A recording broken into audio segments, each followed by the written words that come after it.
Hello and welcome to Dialectable. My name's Joe, and in this video I'll be opportunistically hopping on the hype train that is the final season of the Game of Thrones TV show and hoping some of those sweet, sweet crumbs fall off HBO's table for me to scavenge. As you may know, the story of Game of Thrones draws heavily from medieval British history, and the geography of the continent of Westeros, where most of the main story takes place, is no exception. This means that in theory the accents of the characters should be more or less consistent with how they appear in the real world, with northern accents in the north, southern accents in the south, and so on. In theory. This video is all about seeing how well the show lived up to that ideal. I thought the place the show begins would be as good a place as any for me to start, so let's begin with the North and the Stark family. The show made a good casting choice with Ned Stark, the Lord of the North, because the actor, Sean Bean, actually is from Northern England, so this character just has Bean's native accent from Sheffield. So we're off to a good start here. Winter is coming. Ned's two oldest sons, Rob and John, both get a tick here as well, with their put-putt mergers, bath trap splits and ever-present dark elves. Click here if you have no idea what I'm talking about. My mother? Is my mother alive?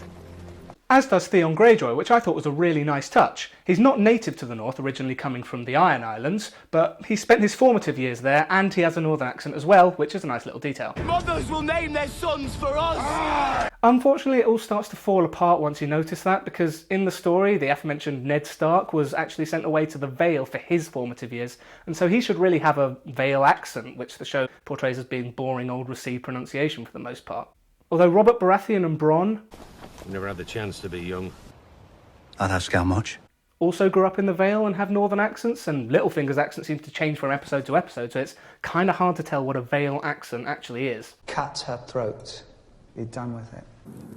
Fight every battle, everywhere, always, in your mind.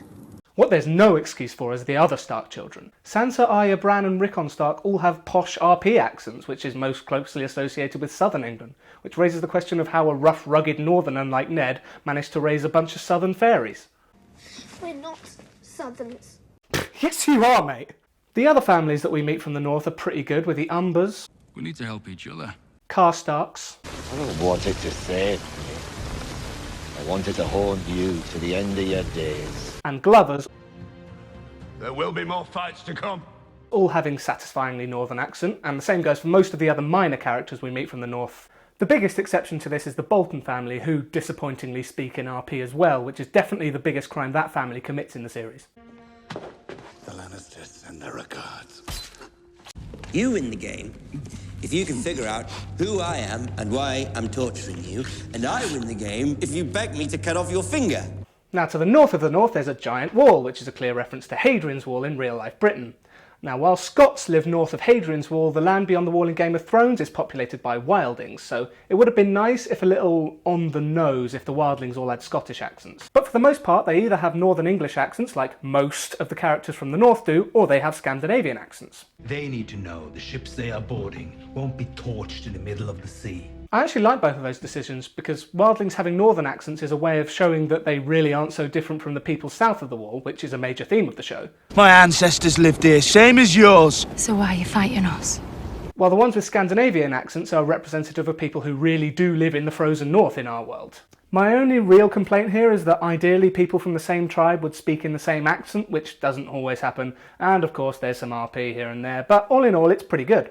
From the far north to the far south now, and I absolutely love what the show did with Dorne. I mean, sure, the storyline doesn't make much sense, the dialogue is often clunky, and the most cringeworthy characters in the whole show are from there, but it's linguistically consistent, and isn't that what everyone's looking for in their TV shows? Although geographically Dorne is a little bit ambiguous, from an aesthetic point of view, Dorne is clearly representative of Spain, and Dornish characters all have Spanish accents without exception, even minor characters we only see for one scene before they die. Throw your sword in the sand. Wearing the crown for so many years must have left your neck a bit crooked. What I find interesting about that is that, like with the wildling Scandinavian accents, Dornish accents are ones that, in the real world, are used by non-native speakers of English, but in Game of Thrones, they're clearly how the characters speak natively. You want a good girl, but you need a bad girl. Moving on! Unfortunately, once we travel north from Dawn to King's Landing, things start really coming off the rails a bit. Most characters born in the capital that we meet are highborn and have RP accent, like a lot of posh people from the capital of the UK, London, which King's Landing is representative of. So, fine, but it really does fall apart once we start meeting characters who weren't so fortunate. You see, ideally, lowborn King's Landingers should have Cockney accents, which, as discussed in a previous video on this channel, is the historical accent of the working classes of London, and yes, there are a few minor characters who speak Cockney in the show. Out of the way. Step aside, country boy. People working here. However, the three lowborn King's Landingers that we spend any amount of time with, namely Gendry, Carl Tanner and Davos Seaworth, all have wildly inaccurate accents to the point where I genuinely have trouble suspending my disbelief while watching. Gendry speaks with a fairly ambiguous accent, but his lack of a bath trap split and his put-pup merger definitely put him a lot further north than London. Never knew what for, but I've always known I'd know it when it comes. Carl Tanner's accent, meanwhile, is unmistakably from northern England. I always like the girl with curls. Touch of class. Do I need to say anything else? This is doubly puzzling since the actor Bern Gorman has played a character with a Cockney accent in the past in Torchwood, so why not just do that again? Okay, so I'm thinking if it isn't a gunshot or a musket shot or whatever they had then, maybe some kind of ritual. You are gorgeous. Now, I'm not a learned man, but the best way to help the most people might not be sitting in a frozen castle at the edge of the world. It just might mean wading in the muck, getting your boots dirty, and doing what needs to be done. Apologies. I have a flea-bottom accent, I know. Really, said Davos, one of the poorest areas of the capital city of a country based on medieval England has a bunch of Geordies running about in it. The worst thing about this is the actor isn't even a native Geordie, he's Irish. This isn't just a case of him being the best actor for the role and not being able to do an accent other than his own, which I suspect is the case for a lot of the misplaced accents I've discussed so far. No, this is a conscious decision on the show's part to give a working class southerner the most northern accent in England, and I just don't get it! Give him a Cockney accent and make one of the northerners Geordie if you have to keep up the accent diversity.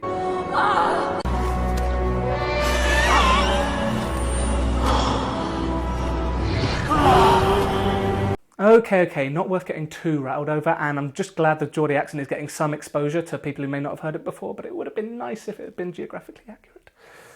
By the way, if you'd like to know more about the linguistics of the Geordie dialect, I've made a video on the subject which you can watch by clicking the card. Most characters I haven't discussed yet speak in received pronunciation, or at least they try to, looking at you, Peter Dinklage, and your completely backwards bath trap split. Just arrived at the capital after 2 weeks of bad road, where would you go?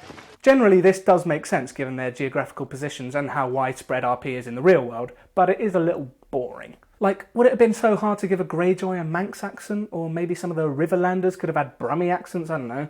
But that's a very minor complaint in the grand scheme of things. What isn't a minor complaint is giving Samwell Tarly a completely out-of-place northern accent, despite him coming from what's basically the West Country. They set me to the task of preserving that man's wind accounting and annulments and bowel movements for all eternity. Yeah, I get that having a character called Sam who has a West Country accent and is the lovable fat sidekick of the main hero of the story could be seen as a little unoriginal. But his family and everyone else who comes from the Reach all speak RP, so I don't see why he couldn't as well. The last thing I'm going to talk about in detail is foreign accents. I think the show handles characters who, in the story, come from somewhere other than Westeros pretty well for the most part. Most foreign minor characters have foreign accents from what I can tell. As for the major characters, Melisandre has her actress's native Dutch accent.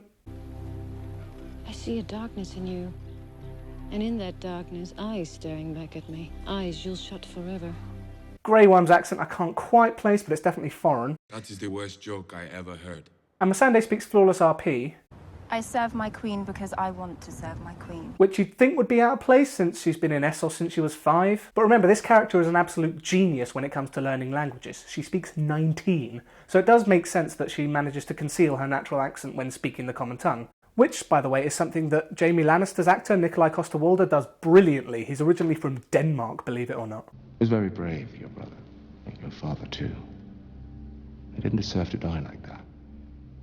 Nobody deserves to die like that. There's this pilot that was 95% was reshot, and we sat down the original cast with Dan and David, the two creators, and they showed this thing for us, and it was unbelievably bad. The only foreign character I can think of who speaks in the wrong accent is Thoros of Myr, who ironically has the Cockney accent that's so glaringly missing from King's Landing. That criminal. He charges twice as much as every other armour in the city. There's also Varys, who, like Missandei, speaks in RP, but the show manages to explain this with possibly my favourite piece of dialogue from the series. I have an ear for accents. I've lost my accent entirely. I have an ear for that as well. Just brilliant. Thanks for watching. If you can think of any misplaced accents in Game of Thrones that I haven't mentioned, do leave them in the comments. And if you're new here, what I normally do is go into detail about the linguistics of real-world dialects of English. So if that's something that might interest you, then do check out some of the other videos on my channel. My next planned video is on the Scouse dialect, which doesn't appear in Game of Thrones as far as I can remember. So if you haven't heard it before, or if you have but fancy learning something new about it, do stick around and I'll try and get that video made as soon as possible. See you then.